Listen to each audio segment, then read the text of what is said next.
রানাঘাটে আজকে চৈত্রের বাজার করতে এসে বুবুর জন্য কটা জামা প্যান্ট আর টেবিল ক্লথ কিনে নিয়ে চলে আসলাম ড্রাই ফ্রুটসের দোকানে। এখান থেকে দেখে শুনে খেজুর আর ওয়ালনাট নিয়ে সোজা চলে এসেছি আমরা মিষ্টির দোকানে, কারণ পেয়েছিল খুব খিদে।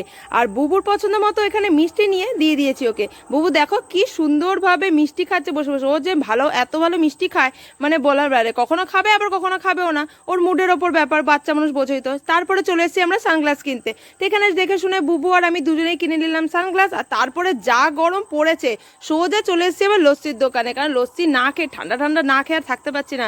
এত গরম পড়েছে মানে ভাবার বাইরে। তো যাই হোক, লস্যি টস্যি কিনে নিয়ে আমরা এবার রওনা দিয়েছি স্টেশনের দিকে।